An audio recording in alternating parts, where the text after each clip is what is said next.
how we took a $5 million Australian e-commerce brand and scaled them into the US profitably from day one.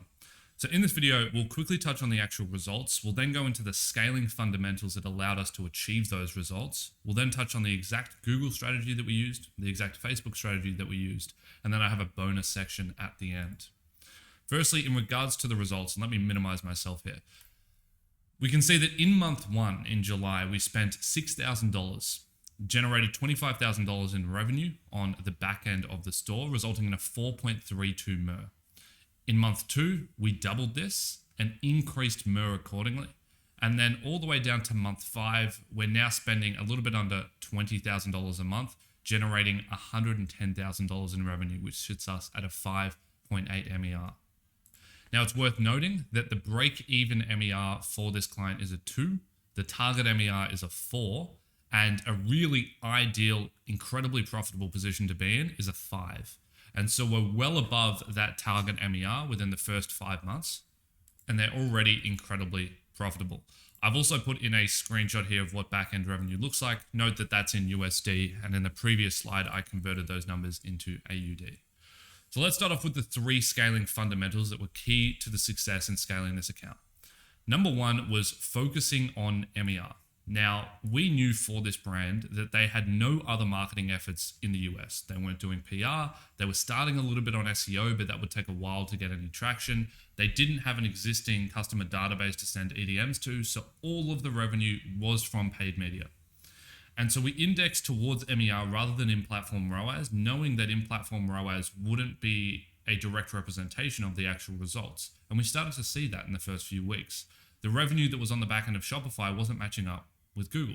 And the revenue that was on the back end of Shopify wasn't matching up with Facebook.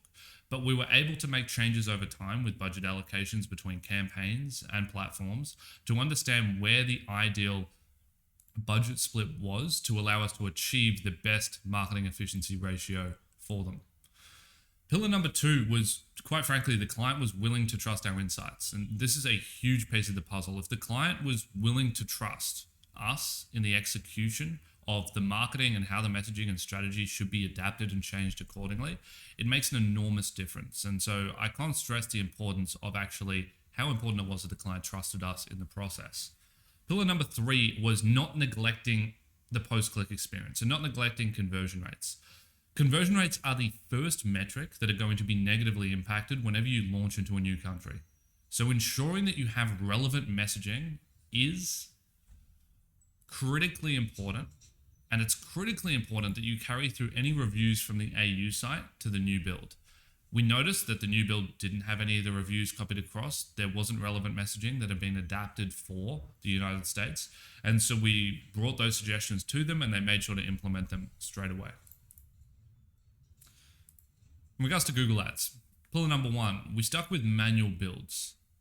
Diving straight into smart bidding strategies will not work if you don't have data.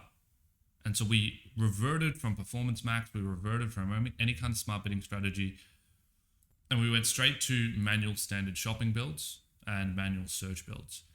The reason for this is it allows us to collect data at the beginning and start to scale the accounts without having a biased data set that might cause the campaigns to over-optimize in the wrong direction.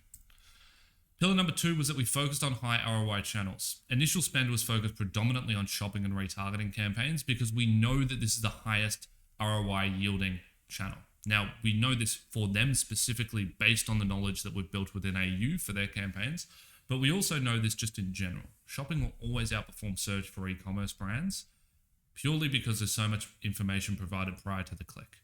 And so you have an image, you have the price, you have the title, you can see the color, all of these things. And so you end up with much higher quality traffic through a shopping campaign than you do a search.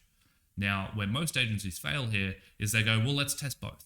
Let's put 50% of budget into search, 50% into shopping, and let's see what works. There's no need to go and waste spend out of the gates and be unprofitable when we can already say with a 95% degree of confidence that shopping is going to significantly outperform search.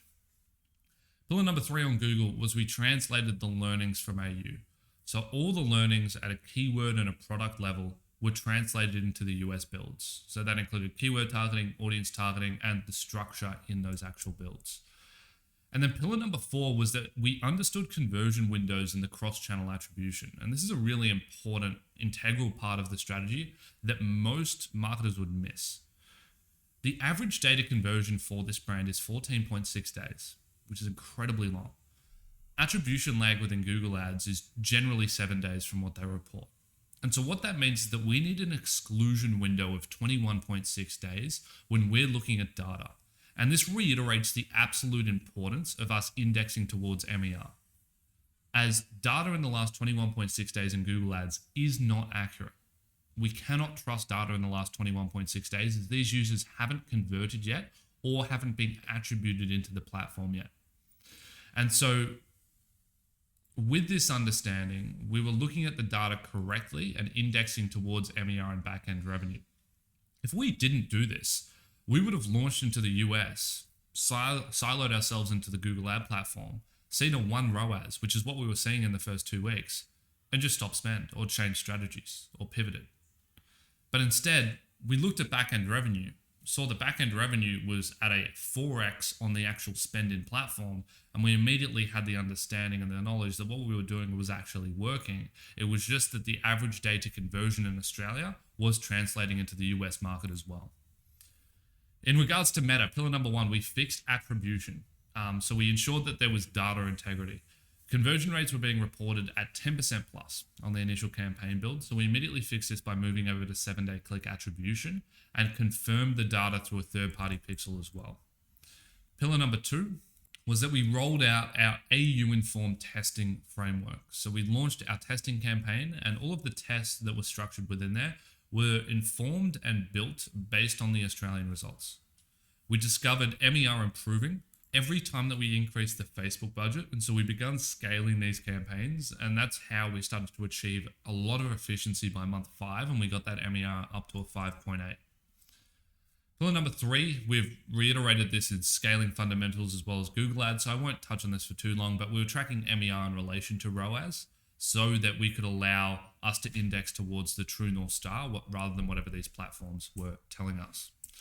Little bonus section here is number 1, USA doesn't resonate as well with fast shipping as a value prop in Australia. It's a really important pillar to know if you're going to go ahead and launch in the US, because the US has had extremely fast shipping for a very long time. And so coming in with front-end messaging saying, hey, we have fast shipping, or we have 1-day shipping or 2-day shipping, it's not a strong value proposition. Instead, consumers expect it. Number 2 is the USA really wants to know that it's a local-based brand. We've done a lot of testing here with brands in the past, and anytime you do not mention that you're based in the US, conversion rates are significantly different from if you mention that we have a US-based manufacturer or US-based warehouse, or we ship to all states from our distributor in the US. What you don't want to say is that we ship worldwide, or that we ship to the US now. You always want to be stating that you have a home base there, and it makes a significant uptick in terms of those conversion rates, your return on ad spend, your marketing efficiency as a whole. And number 3 is that the US values relevant personas and ad creatives. And what I mean by this is we have split tested having UGC content with US accents versus Australian accents, or any other accent for that matter. US accents will always perform the best. So if you are going to try to translate your content into that market, make sure that you are translating it with relevant personas in the ad creative that's going to resonate with that target demo.